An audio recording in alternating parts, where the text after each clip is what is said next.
and modeling. So we have a monitoring program that observes chemicals and a vast range of chemicals in Yorkshire rivers.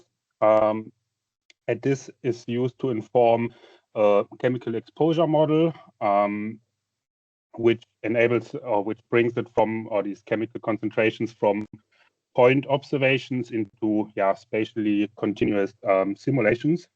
And these concentrations are then used in species risk mapping to understand the impact of chemicals and chemical mixtures on freshwater species. And this is then again used to inform a food web model to understand the wider implications on freshwater ecosystems.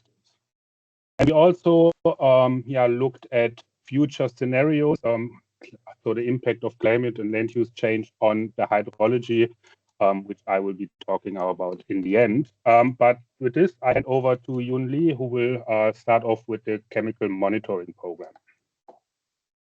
Thank you, Ivo, for the introductions. So I will present the results from the ECOMIX monitoring project. Yes, so before we move on to the results, let me briefly recap our monitoring program. So we select 19 sampling sites in 10 rivers across 9 catchments in Yorkshire. So these sites were selected to cover a diverse land use types, catchment characteristics, and the different pollution pressures. So this broad coverage allowed us to investigate the key factors influence the chemical pollution across the Yorkshire rivers. Next page. Yeah, we conduct a continuous monitoring program over a course of a year, starts from March 2024 to March 2025. So each site have this kind of auto sampler. The sampler takes the samples in every 6 hours and makes the daily composite samples in the single glass bottles. So our collaborators and the technicians went out to collect the samples and make these weekly composite samples on site. So we then filter the waters using the glass orange filters for the analysis of 52 organic pollutants and 2 metals. So alongside the chemical analysis, we also measured the general water quality parameters, including the pH, DOC, and nutrients. We also collect 2 sets of the field blanks, one in summer, one in winter, to check for the contamination during the sampling and the sample pre-treatment. Next page. Yeah, so here are some results. So this slide shows the occurrence and the concentration of the organic compounds and metals. The dots in both figures represent the measured concentrations, and the numbers are the detection frequency of the individual chemicals and the metals. So from the left side, overall, 48 of 52 organic compounds were detected, and 24 were detected at all 19 sampling sites at least once. And we found the pharmaceuticals and the stimulants were the most frequently detected groups, and the metformin stand out the most. It's detected in 99.6% of the samples, and also has the highest mean concentrations. So we also monitor 2 metals, zinc and copper. The zinc were detected in every single weekly composite samples, and the copper in just over 90% of them. And their concentrations were generally much higher than the organic pollutants, often by 1 or 2 order of magnitude. Next page. So this slide shows the spatial patterns of the chemical mixture across the Yorkshire rivers. The annual mean cumulative concentrations varied greatly across these 19 sites, with color 1 shows the highest levels, and the river Rhine the lowest. The highest concentration were generally found at urban or peri-urban sites, which makes sense given they receive more direct inputs from the wastewater discharge and the urban runoff. The one exception was the river Wisk, which highlights in red. These sites were located in an arable catchment, and the high concentration likely reflects the strong local inputs combined with limited dilutions under the low flow conditions. Apart from this, we also saw the concentrations increase quite a bit downstream along the river Aire and the river Forth. So the river L3, L2, 42, 43 are the downstream sides of the river, which are higher than the concentration detected in the river L1 and L1. And overall, the pharmaceuticals were the dominant chemical classes at most these sites, which reflects the contributions of the wastewater inputs across these catchments. Next page. The spatial patterns for the metals are quite similar to what we saw for the organic compound. But there were two exceptions, the river Swale and the river Wharfe upstream.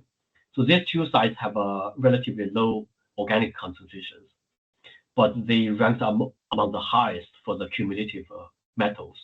So this may be linked to the historical mine activities in these two catchments. Next page. So this slide shows the temporal dynamic of the chemical mixture across the Yorkshire rivers. So the weekly cumulative concentrations show the clear short-term fluctuations varying across the sites, with the largest peak reach around 15 times the site's median concentrations, which was observed in the river Wisk. And overall, we found the agricultural side generally shows the greater week-to-week variabilities. So that fits with the more episodic and weather-driving inputs, like the runoff after the rainfall. For the urban sites, on the other hand, were generally higher but more stable, which reflects the steady, continuous wastewater inputs. And at these most polluted sites, we found the concentration tend to be higher in summer, most likely because of the reduced dilution under the low flow conditions. Okay, next one. So we have seen what the monitoring data tells about the chemical occurrence and the dynamics across the Yorkshire rivers. So now I will hand over to Martha, who will explain how we use this monitoring data to calibrate the experiment model and the generated risk maps for this river. Hi, yes, so next. Just to remind everyone what our catchment modeling is about. So we're proposing a new catchment modeling approach that considers a wide range of contaminant sources and is able to model different chemical types and co-stressors, and is able to capture the spatial and temporal variation of chemical concentrations. Next. So we're aiming for a high-resolution system-based mixture exposure model of chemicals and co-stressors. So the input data of the model includes catchment data for Yorkshire and chemical usage.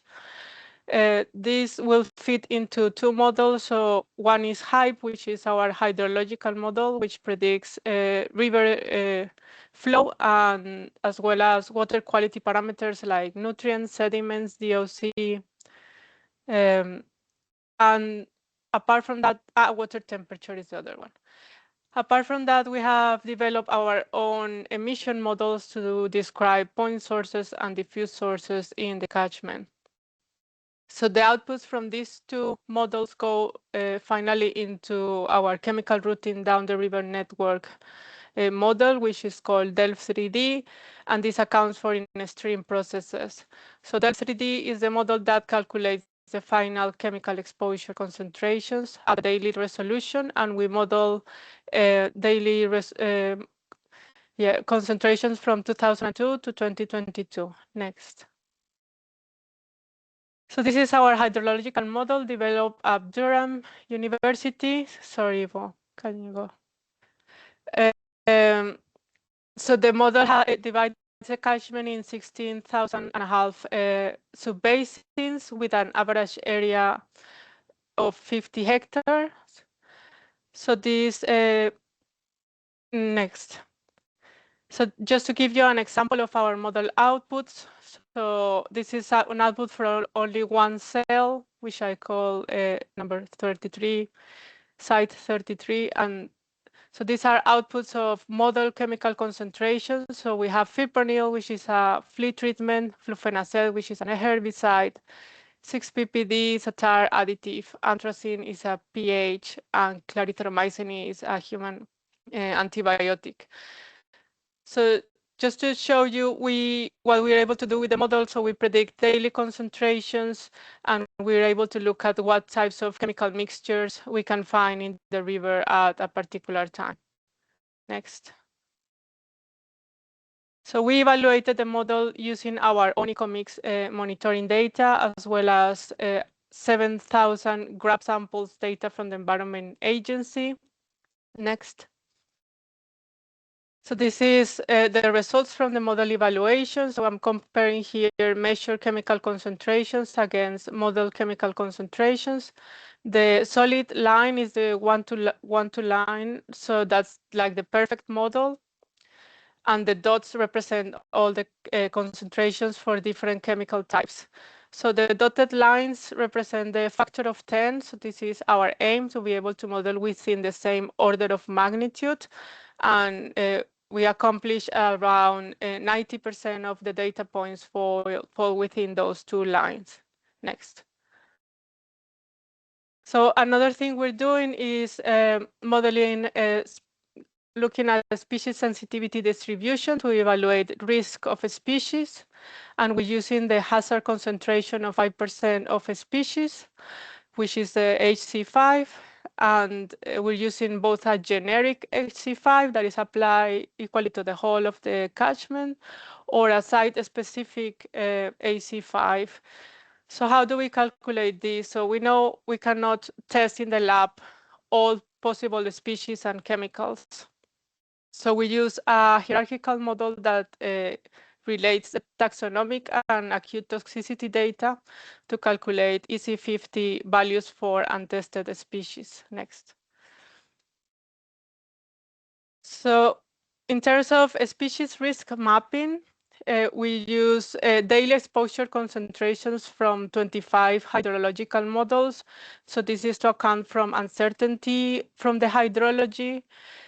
Of this, we select the realistic worst case scenario, which we assume is the P90 percentile of daily exposure concentrations. And these daily concentrations are then we use it to evaluate short-term risk and long-term risk. So for short-term risk, we use the P95 percentile, and for long-term risk, we use the median. Then we compare those concentrations to HC5 to assess acute risk, and HC5 divided by 10 to assess chronic risk. Next. So this is an example for fipronil. This is a flea treatment chemical used for dogs and cats. So here is what the model predicts for the P95 on the left and the P50 on the right. So you can see that there is a difference of about 1 order of magnitude in the concentrations. Also, this we use for assessing risk. Next.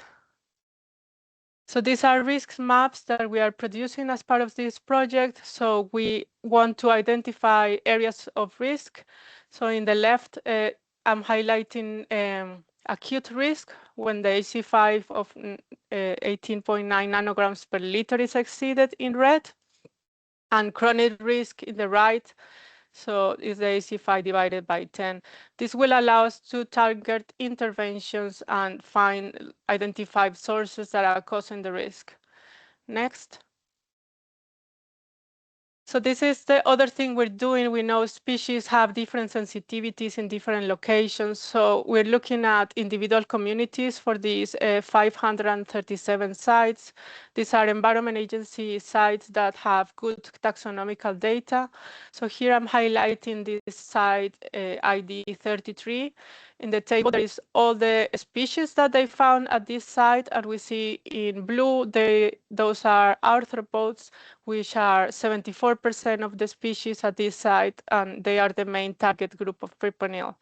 So we calculate the AC5 for this community, and it's 0.015 micrograms per liter, which is, and we compare it to the highest concentration, the 95 percentile, which is 0.025.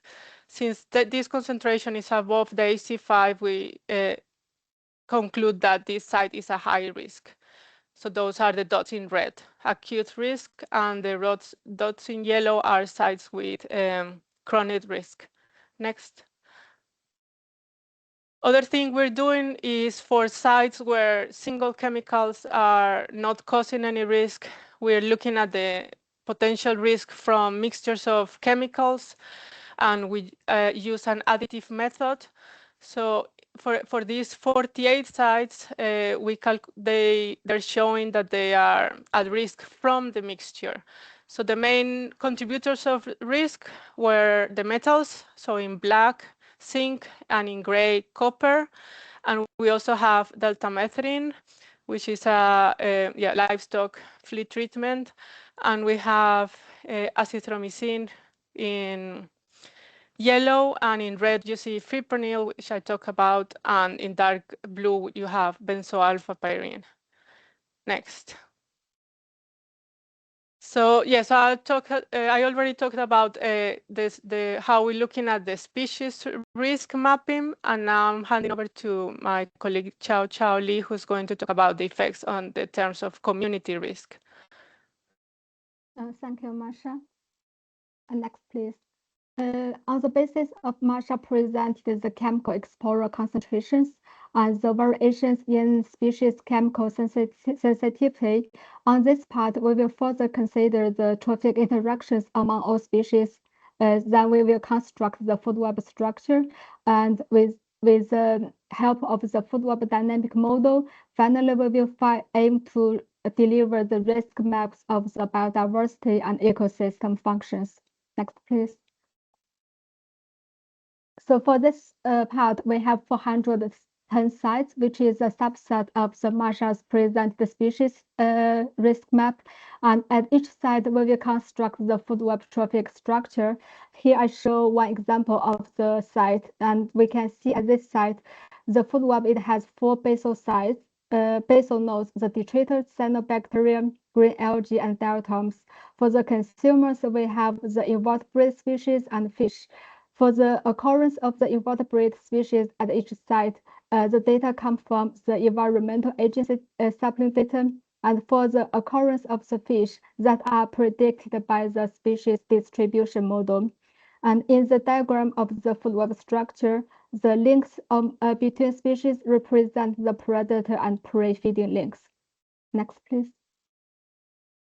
Based on the trophic structure, we further constructed the bioenergetic food web dynamic model at each site.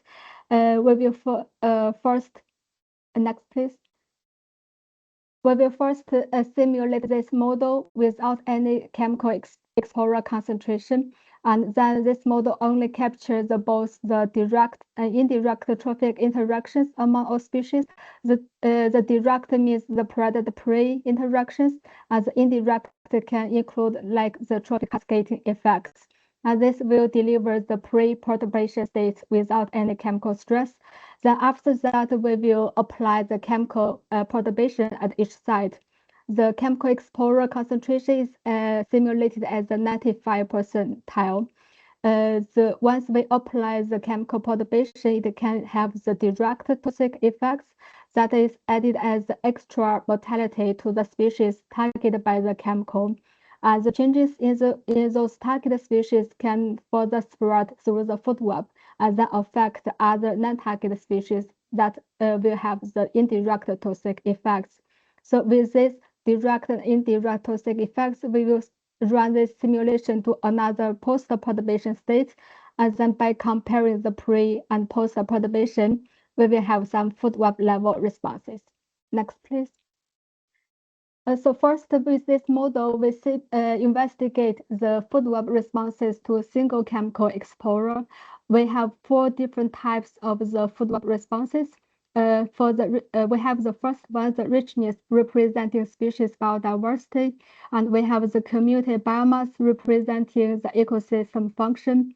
We have also the maximum trophic level to represent the trophic structure, and finally we have the dissimilarity metric to represent the shifts in community biomass composition. And the red color here shows the decreasing trend after perturbation, and the blue color shows the increasing trend after perturbation. So for this chemical, the delta methrin, we can see the richness shows the strongest negative response. At the maximum trophic level, that metric shows very limited response. For the community biomass, it shows the very little change, but we can see some slides they have the increasing trend because of the compensatory effect of species trophic interactions. And for the community biomass composition, we can see some sites they can shift substantially. Next, please. Next, we investigate the food web responses to chemical mixture. Here I show the example of this mixture of copper and delta methrin. We also analyze the same for food web responses. And generally, next please, we found for the special patterns of these food web responses, this mixture, they have the patterns are very similar to the delta methrin only explorer map. Next, please. But if we compare the magnitude of food web responses under this mixture versus the delta methrin risk map, we can see this mixture can amplify the richness loss at some sensitive sites, and also the maximum trophic level decline more strongly under this mixture. For the community biomass composition, that one it can also shift more strongly at some sensitive sites. But for the biomass, community biomass, that one, it remains relatively buffered because of the high compensatory effect of trophic interactions. Next, please. So here we have already shown the ecological responses to current and historical chemical exposure. So next step, I will hand over to Ivo. He will talk more about the future hydrological scenarios. Yeah, thank you. So if we think back about Martha's presentation about the chemical exposure model, that includes this hydrological model, the HYPE model, to drive the hydrology. And we use this model also to understand potential future changes in the hydrological system. And in particular, we are looking into climatic changes and land use changes. So for the climate projections, we use an ensemble of UKCP 18 convection permitting models. Those are available only for the RCP 8.5 scenario. For the land use projection, we used the CraftGB data set, and we modeled 3 different scenarios, but I'll just talk about the SSP 245 scenario today. So with these scenarios, we could then simulate the hydrology from 2000 to 2080. And I want to talk today about droughts. So first of all, how do we classify droughts? Droughts are basically just the 15th percentile, so it's a threshold, and that's the 50th percentile of the monthly flow in the baseline in the 2000 to 2020 period, and that's then smoothed by a moving average. So it's a it's not an absolute threshold. It's a threshold that varies throughout the year. And as I said, defined for the baseline and used for the future projections to see how droughts shift. And why is this important in our context? Because if we look back at the monitoring, high concentrations, particularly for point source pollutants, those are often related to or occurring in low flow seasons in the summer because of reduced dilution effects. So if droughts change in frequency, intensity, or duration, this may have effects on the chemical concentrations in the rivers. So looking at the droughts or our drought projections, we project an increase in the intensity of droughts. And plot A shows the frequency of droughts throughout the year. And we project that particularly in our low flow seasons in summer and autumn, the frequencies are projected to increase. So in the 2060 to 2080 period, we project that around 25% of the days are under drought conditions at the start of the summer in June, and this increases to 40 or above 40% in August and October. So almost every second day is projected to be under droughts. If we look at plot B, this shows the duration of droughts depending when they start. So kind of an inverse effect. The droughts that develop earlier in the year have a longer duration. So even though there are less droughts during spring, if these droughts develop, the probability is quite high that the drought continues throughout the whole summer, so that there is a long period under droughts. So these are spatial averages. And now let's look at the spatial variation. So these are the drought deficits in relation to our baseline period. And what we can see is that, basically throughout our study area, droughts are projected to intensify. There's an exception in the upper wharf in the northwestern part of the catchment, but basically throughout the remaining study area, we project quite big increases of 100% or 200% and more. So if we compare this with the current fipronil exposure concentrations that Martha showed earlier, we can see that these areas of intense or drought intensification are basically overlap with these areas where we already have quite high fipronil exposure concentration. So these droughts may increase these exposures due to reduced dilution effects, but also the prolonging could also lead to just longer longer periods of high concentrations. And if we look at water temperatures, this may add another layer of stress, because these are also the areas where we project quite high river temperatures of 25 degrees and more, which is 3 to 4 degrees higher than under the current conditions. So to wrap this up, we are also working on the ECOMIX dashboard. So everything you saw today will be fed into a dashboard to explore it. We had a workshop in January with stakeholders and asked them how would they use this dashboard, what functionality would they like to see, what questions would they like to answer. So based on that, we are currently developing it, and all this information will be uploaded in the dashboard rather soon. And the project is coming to an end. There are a few more things that we want to look at, and this is first of all to characterize interaction patterns in chemical mixtures, understanding the food web responses to combined effects of nutrients, temperatures, and chemicals, understanding what controls these changes that we predict in our hydrological system, and the dashboard.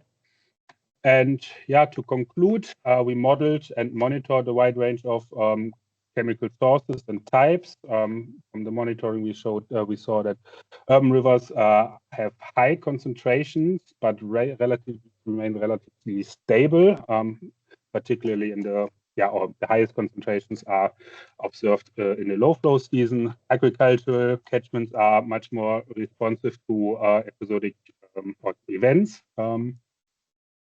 The main contributors to species risk are zinc, copper, delta methrin, azithromycin, fipronil, and benzoalphaparin. Chemical exposure causes the loss of biodiversity and alters community composition, and these effects are amplified by chemical mixtures. And from our future projections of the hydrology, we predict this increase in the intensity, the frequency, the spatial extent, and the duration of droughts, and this may reduce dilution effects and then further increase of further pressure on freshwater biodiversity due to a reduced dilution effect, particularly for point source contaminants. So with this, I'd like to thank you. And yeah, if you have any questions, please shout out or put it text in the chat.